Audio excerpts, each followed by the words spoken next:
We go bedroom? Sure. All out. எதுக்கும் சொறி வைப்போம். Listen to him speak அப்படின்னு சொல்லலாம். இளவரசி சார் அவர்களே ஒரு சில வார்த்தைகள் பேசுகிறார்கள். அனைத்து ஊடக நண்பர்கள் அனைவருக்கும் இந்த விழாவை சிறப்பிற்காக வந்திருக்கிற விருந்தினர்களுக்கும் நீங்கள் எல்லாருடைய சார்பாக நண்பர்கள் வணக்கத்தை தெரிவித்துக் கொள்கிறேன். தேனாண்டால் பிலிம்ஸ் ராமநாராயணன் சார் 100 படம் முடிச்சு 101வது படம் சினிமாவில். இது இதனுடைய வேல்யூ என்னன்னு எனக்கும் வாசா இருக்கலாம், அந்த ஜென்ரேஷனால தெரியும். ஒரு 100 படம், ஒரு டைரக்டர், ஒரு ப்ரொடியூசர், டிஸ்ட்ரிபியூட்டர், தேட்டருங்கிறது அவ்வளவு சாதாரண இல்லை. அது பல பெரிய நிறுவனங்கள்னு விரல் விட்டு எண்ணக்கூடிய நிறுவனங்கள்ல தேனாண்டால் பிலிம்ஸ் இருக்கிறதுல ஒரு பெரிய பெருமை. அந்த அந்த கம்பெனியில் வேலை செஞ்சதுல எனக்கு ரொம்ப பெரிய ஒரு மகிழ்ச்சியும் ஒரு பெருமையும் இருக்கு அப்படின்றத உங்களுக்கு நான் ஷேர் பண்ணிக்கிறேன். ராமநாதன் சார் இருக்கும்போது முரளி சார் அப்பாவுக்கு உதவியா இருந்தப்ப காசியில ஒரு பட ஷூட்டிங் நடந்தது, ஒரு கன்னட பட ரீமேக்ல. அப்ப சார் தான் ராமநாதன் சார் தான் அந்த படத்தை டைரக்ட் பண்ணாங்க. நான் ஸ்கூல்ல படிக்கும் போது ராபர்ட் ரஹீம், எம்ஏ காஜேன்னு சொல்லி டைரக்டர், சூரியராஜ சாரோட காமெடி அந்த காலத்துல ரொம்ப பாப்புலர். சுதா சார் வச்சு நான் நிறைய படம் எடுத்தவங்க. ராபர்ட் ரஹீம், ராம் ரஹீம்ன்ற பேர்ல 2 பேரும் ரிட்டையர்லாம் முதல்ல டைரக்ட் பண்ணி அதுக்கப்புறம் தான் ராமநாதன் சார் தனியா படம் பண்ணாங்க.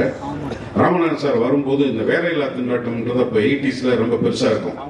அதுக்கு ஒரு கேப்ஷன் கொடுப்பாரு, நாம் பெற்ற சுதந்திரம் தேதி காலண்டர்ல இருக்கு அப்படின்னு சொல்லி. அப்ப அந்த இளைஞர்களை அந்த ஒரு கேப்ஷன் இருக்கும், பட்டம் பரங்கட்டும் சிவப்பு மல்லி, எல்லாமே ஒரு கம்யூனிஸ்ட் பேஸ் படமா தான் இருக்கும். விஜயகாந்த் சாருக்கு நிறைய அடிப்படையா படங்களை ஹீரோயிசமா கொண்டு வந்ததுல ராமநாதன் சாருக்கு பெரிய பங்கு இருக்கு. அந்த கம்பெனி, அந்த டைரக்ஷன், அந்த ஸ்கூல் இன்றைய சினிமாவை ரொம்ப முக்கியமாக அந்த மாதிரியான தயாரிப்பு சூழல் உள்ள இயக்குநர்கள் தேவைப்படுறாங்க. இன்னைக்கு ப்ரொடியூசர்ஸ் மாத்திரம் இருந்து பிரயோஜனம் இல்லை, டைரக்டர்ஸ் ரொம்ப முக்கியமா இருக்காங்க. டைரக்டர் சரியா இருந்தாங்கன்னா அமைகிற டீம் நல்லா இருக்கும். ஸோ அந்த மாதிரி ஒரு நிறுவனத்துல பியூஆர்ஆர் ஸ்கூல்ல இருந்து ஒரு பையன் அருண் ரவிச்சந்திரன், தம்பி சுகுமார் கொஞ்சம் எந்திரிங்க, சுகுமார் வாங்க மேடைக்கு வாங்க, உங்களை நான் சொல்லணும்ல, வாங்க மேடைக்கு வாங்க.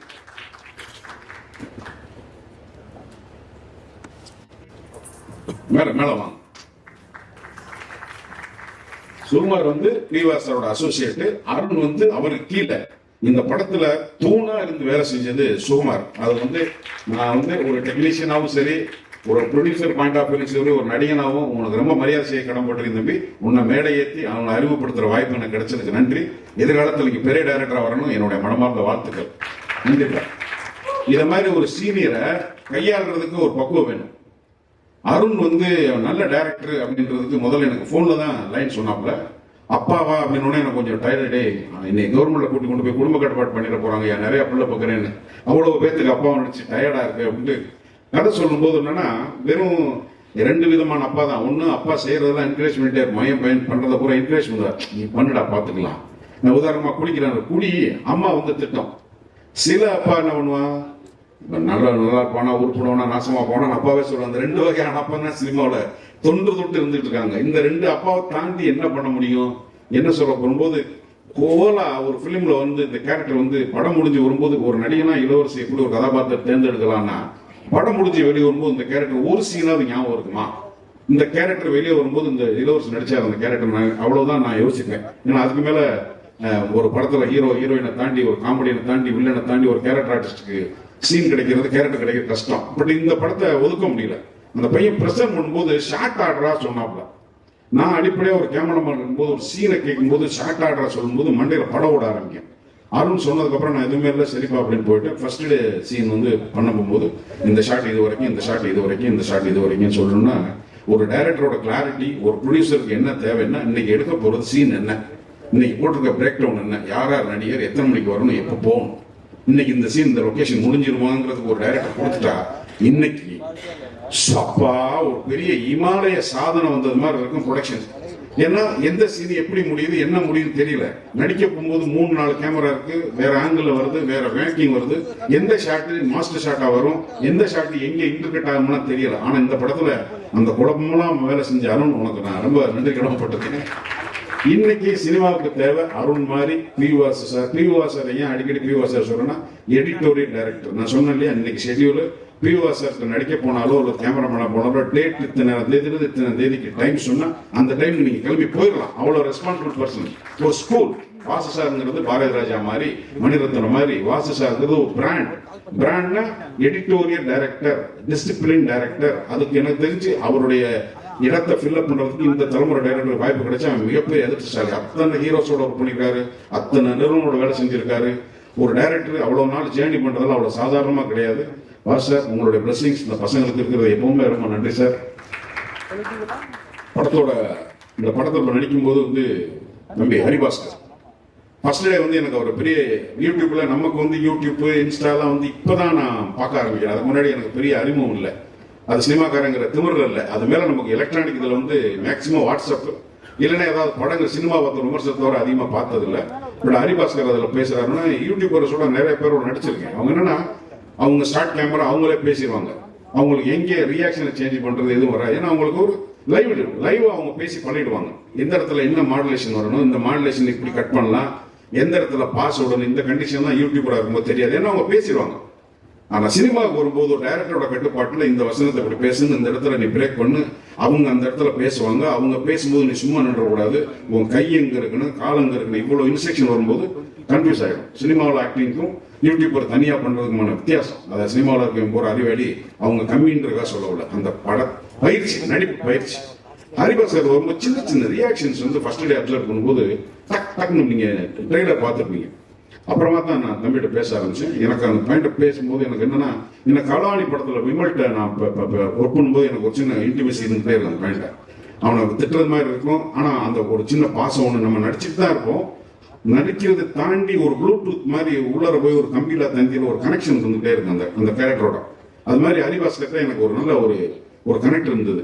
என்னோட திருமதி உமா மகின்னு சொல்லி வந்தவங்க ஒரு ஃபேமிலி அப்படின்னா என்னன்னா, வழக்கம் போல அப்பா சொன்னால திட்டுறாப்பான்னு இதுல வந்து ஒரு காமெடியா போயிட்டே இருக்க படத்துல அப்பா திட்டிகிட்டே இருக்கும்போது டக்குன்னு ஒரு சீன்ல வந்து அப்பா என்ன பண்ணுவாரு, அம்மா கோச்சிட்டு அம்மாவுக்கு மகனுக்கு சண்டை வந்து பேச மாட்டான். இப்ப அம்மாவை மகனை சமாதானப்படுத்துறதுக்கு எப்பவுமே அப்பா மகனை திட்டுற அப்பா மகனை போட்டு சமாதானப்படுத்தணும். அம்மாவுக்கு மகனுக்கு சண்டை, அப்பா கூப்பிட்டு எப்பவுமே மகனை கரிச்சு போடுற அப்ப மகனை சமாதானப்படுத்தி அம்மாட்ட போய் பேசுறா அப்படின்னு சொல்லணும். அது சீனை சொல்ல முடியாது, படத்துல பாருங்க. அந்த சீனுக்கு நான் சொன்னதுக்கு அப்புறம் கீழே இறங்கி போயிடுவார். அந்த சீன் நான் இல்ல, டப்பிங்ல பாக்குறேன், போய் அம்மாவும் மகனும் பாக்குற சீனு நான் நடிகேன். அந்த படத்துல நான் தான் சொல்லி கீழே அடிச்சிருக்கேன். போய் அம்மாட்ட மகன் பேசுற சீனு, மேடம் நீங்களும் சரி ஹரி ரொம்ப ரொம்ப எக்ஸ்ட்ராடியான எமோஷன் இருந்துச்சு தம்பி. எனக்கு ரொம்ப கண்கலங்கி நான் ஒரு மாதிரி திருப்பி போட்டு பார்த்தேன். அது நிச்சயமா ஆடியன்ஸை வந்து ரொம்ப டச் பண்ணணும்னு நினைக்கிறேன். வாழ்த்துக்கள். அது ரொம்ப நல்லா இருந்தது. உமா திருப்பி நல்ல ஒரு எனக்கு வந்து ஒரு 2-3 படங்கள்ல நடிச்ச எனக்கு ஒய்ஃபா நடிச்சவங்க ரொம்ப என்ன சொல்றது, அந்த கேரக்டர் வந்து அவ்வளவு அழகா உட்காரும். அதுல வந்து திருமதி உமா அவங்களோட ஒர்க் பண்ணும்போது நல்ல ஒரு இன்டிமேசி இருந்தது. அதே மாதிரி மகிமா நீயும் நல்லபடியா வரணும். வாழ்த்துக்கள் மேடம். ஒரு தமிழ் மொழி பேச தெரிஞ்ச ஒரு மேற்கத்திய அழகி லாஸ்லியா, ஒரு மேற்கத்திய அழகி. பிக்பாஸ் வரும்போது நமக்கு கொஞ்சம் ஒப்புண மாதிரி இருந்தாங்க, வேற ஒரு இதர் இருந்தது. அதுல இருந்த ஒரு ஸ்ட்ராங் சென்டிமெண்ட், அவங்க ஃபேமிலி சென்டிமெண்ட். அவங்க பிக்பாஸ் போகும்போது ரயன்லாம் உள்ள இருக்கும்போது எல்லாரும் வந்து தோல் உரிச்சு காட்டுற மாதிரி அங்க ஒரு பிளேயா அது கேமா நிஜமானு ஒன்னும் புரியாம ஒரு மன நெருக்கடிக்குள்ள இருக்கிறவங்களுடைய எல்லா விதமான எமோஷனும் வெளியே வரும்போது நமக்கு ஆட்டோமேட்டிக்கா அவங்களோட ஒரு நட்பு ஏற்படும். அப்படி ஏற்பட்ட ஒரு நட்பு தான் இந்த அழகியோட.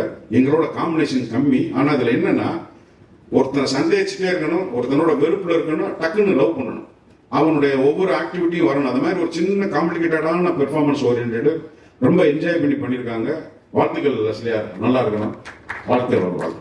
அதுக்கப்புறம் அந்த அமுல் பேபி டப்பால ஒரு பையனை கூட்டி போட்டான் அப்படின்னு இருக்கும். அது மாதிரி ஒரு பையனை கூட்டி போனா அந்த பையன் மியூசிக் போட்டுருக்காரு படத்துக்கு அப்படின்றாங்க. சினிமால இளமை வருது, குழந்தைகள்லாம் வந்து மியூசிக் டேரக்டர் பாக்குறதுக்கு இன்னும் 15 வயசு 16 வயசு தாண்டல. எப்படி நீங்க ரீரிகார்டிங் பண்ணிருக்கீங்கன்னு எனக்கு தெரியலையா? பாட்டு எல்லாரும் போட்டுறீங்க. இந்த படம் உங்களுக்கு நிச்சயமா ஒரு சேலஞ்ச். ஏன்னா உங்க ஏஜுக்கு, உங்களுடைய இன்ஜினியரிங் மென்டாலிட்டிக்கும், உங்களுடைய சவுண்ட் ஸ்கீமுக்கும் இது டோட்டலா ஒரு எமோஷனல் பேஸ்ல இருக்கும். ஸோ எப்படி பண்ணிருக்கீங்க சேலஞ்ச் டு யூ. என்னோட மனமார்ந்த வார்த்தைகள் உங்களுக்கு நல்லா இருக்கணும்னு சொல்லி என்ன ஐயா கூட ஒரே ஒரு சீன் தான் நடிச்சேன், ரொம்ப நல்லா நடிச்சாரு. அது படத்தோட கேமராமேன் குலோத்துங்கன். இப்ப எல்லாரும் என்னன்னா எல்லா ப்ரெஷர் கொண்டாந்து கேமராமேனை தான் போடுவாங்க. நீங்க கூட அதுல உள்ள விதிவிக்கல. மொத்த ப்ரெஷரும் கொண்டு வந்து கேமரா தலையில போட்டுறணும். குளோத்துக்கு வந்து மூச்சு கூட ரெடி ரெடி.